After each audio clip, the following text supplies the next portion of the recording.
What's going on, everybody? Top 10 Pokemon back, and in today's video I will be reviewing the process of grading cards through the grading card company AGS, in which they grade trading cards via artificial intelligence. I will be going through the entire process from beginning to end on submitting these cards to AGS, how much it costs, how long does it take, what kind of slabs do they come back in, and ultimately what kind of grades will I get. So if you are, for whatever reason, interested in grading your cards through AGS, I will be telling you the good, the bad, and the ugly about this company. And I'll be comparing many things in this video about AGS to PSA, as PSA historically has been the grading card company that I've used the most. So I got 10 cards here that I will be submitting to AGS to see what kind of grades I get. Alright, up first we have this Radiant Charizard from Pokemon Go. Not my favorite Charizard, but it has been coming up in value quite a bit if you can get it as a 10.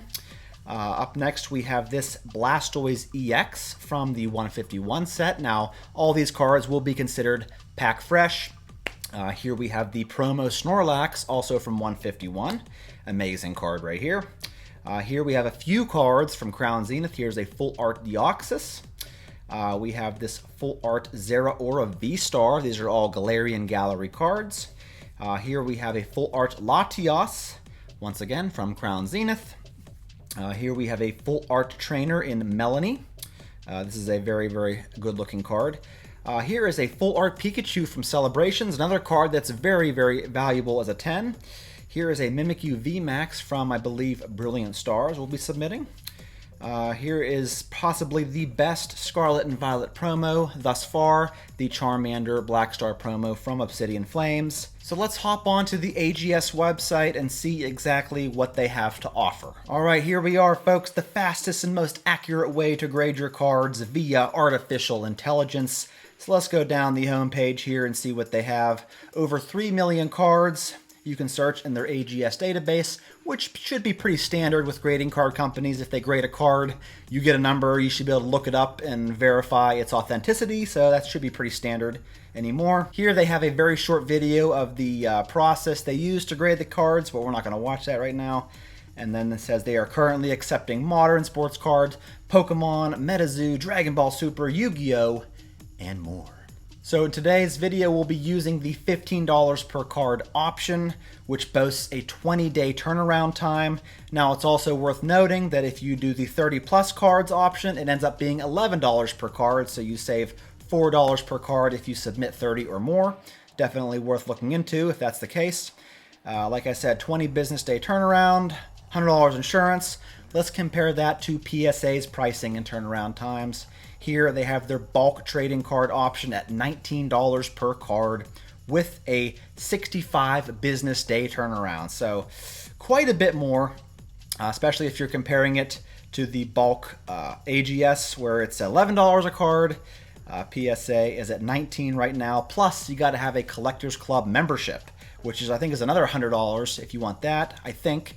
So yeah, right off the bat, PSA is significantly more expensive to grade with a significantly longer turnaround time as well. So AGS right now has the better price and turnaround time, and here we see the detailed grade breakdown of each card where you get to see where they deduct a point or two from the edges, corners, surface, centering, and all that. If we go down further, they boast that it's smarter than human grading, fair and unbiased, faster turnaround times, detailed grade analysis, and lowest prices. So all sounds pretty good, right? And then here we have the poster child, Gary King Pokemon, who has been advocating for this company for quite some time. So there you go. Start your submission today. Let's get started. So like I said, we'll be submitting these cards via the $11 to $15 per card. So I guess with 10 cards, it would be $15 per card. So let's go to next. And now we got to search for the cards. So up first, we have the Radiant Charizard. And what I like right off the bat is that it's a lot easier to search for cards compared to PSA. At least in the past, PSA has been kind of a pain in the butt to search for a lot of cards that shouldn't be that hard to find. Like right now, I typed in Radiant Charizard and boom, right there. I got a picture of it, description, how many do you want to grade? I always put the value of these kind of cards at like 50 bucks. So there we are, folks. I have all 10 of my cards in the system here. And like I said, it was relatively easy to find all these. I found them pretty quickly. Got to put in my address here. So after putting in all my shipping information, I can now proceed to the next screen. So we're at the review your submission screen. Everything looks to be in order, all the cards that I put on there. So yeah, I guess we're gonna just have to wait 20 business days or less, hopefully, and see what kind of grades we get. All right, folks, it's been about 20 business days. I got my cards back from AGS. And it's also worth noting that they use a ton of bubble wrap when they ship your cards back to you, which I guess is not a bad thing. They were certainly protected, but I wanted to bring that up. That was almost an excessive amount of bubble wrap used, but I wanted to make mention of that. So we're going to take a look at the grades that each of these cards got. We'll also be going over the subgrades they got on their website. We'll be going over the pros and some of the cons. So let's get into it. So they sent this little Robo Grading box here, and I'm not sure what this is for because it's really tough to fit a card in here, especially when it's in the plastic. I mean, I guess if you put it like that, it fits, but now you have a heck of a time trying to get it out. Like, it doesn't come out very easily.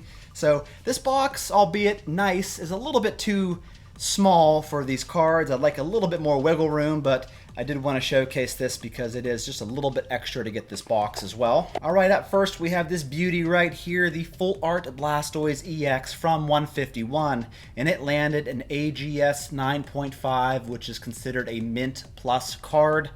If you take a look at it here, looks great in the front. Definitely the centering's off just a little bit. Same with the back. And if we take a look at the website and the breakdown of this card, the centering got an 8.6 overall, while the surface, edges, and corners all got 10s. The front of the card got a 9 on the centering, while the back got an 8, and the rest of the subgrades got a 10.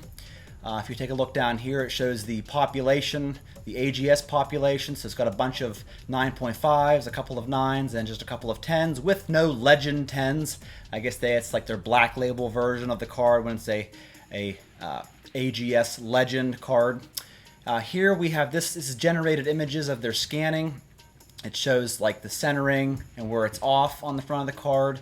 It also shows you the surface, the edges, and the corners, which didn't show any defects.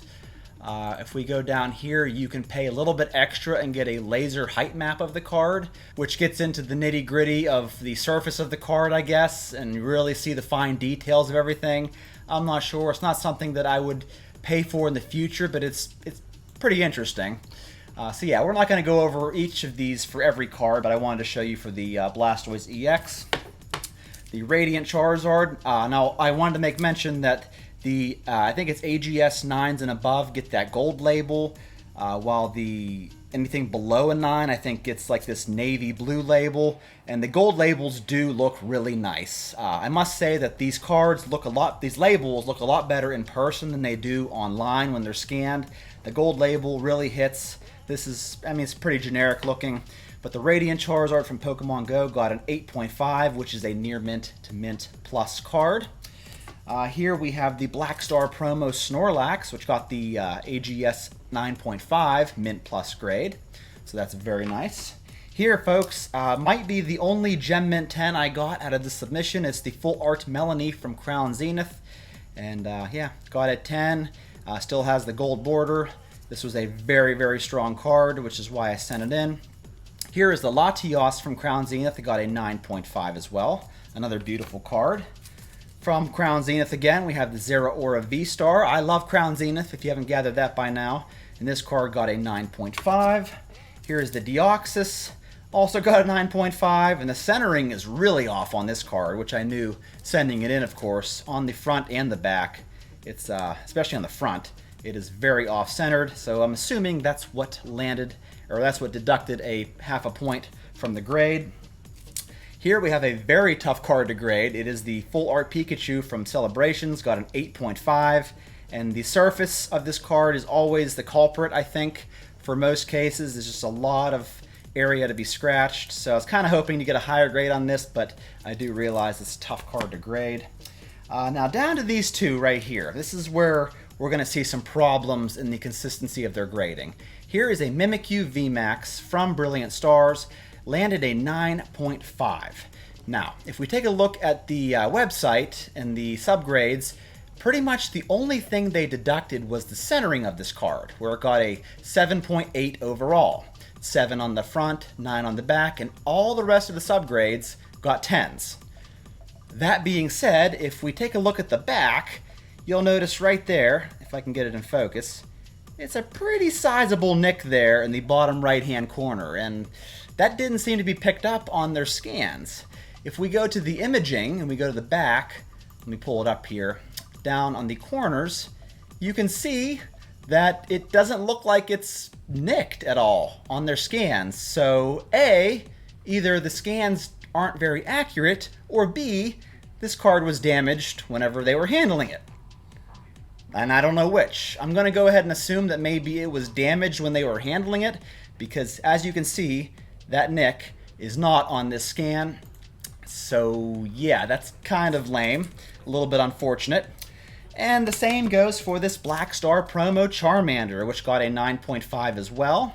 And if we pull up the subgrades on this puppy, it's the same case. The centering was the only thing to be deducted. It got an 8 overall on the front and back, while the rest got 10s. So if we take a look at the back of this card, preferably around the edges, as you can see, there is something major on that upper edge right there that should have taken off a point, in my opinion.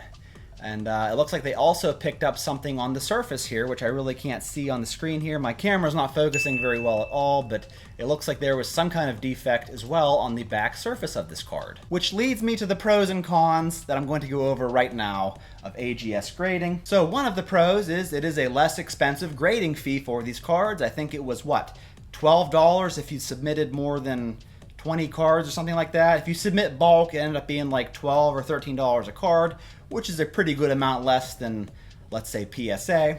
There are faster turnaround times. The slabs themselves, they look good and they feel very sturdy. They feel heavy to me, like it'd be really tough to break, and I do like that. I do like my cards to be extra secure, so that is a pro in my book. And they do have scans available to see where they deducted points from. So they have a nice breakdown of that on their website, which leads me to the cons, and I think they are kind of significant. The subgrades, as you just saw, are not very consistent. So when you're boasting AI technology, like they do, and extremely accurate grading, and then you get the card back and you're like, okay, well this is a very obvious defect that you didn't pick up. It's kind of problematic. And I guess my other issue with this grading card company so far is that their labels don't carry the premium that PSA, BGS, or even CGC do. If you take a look at this Rayquaza VMAX from Evolving Skies I'm showing on the screen, a PSA 10 goes for, what, $300 to $400 more than an AGS 10.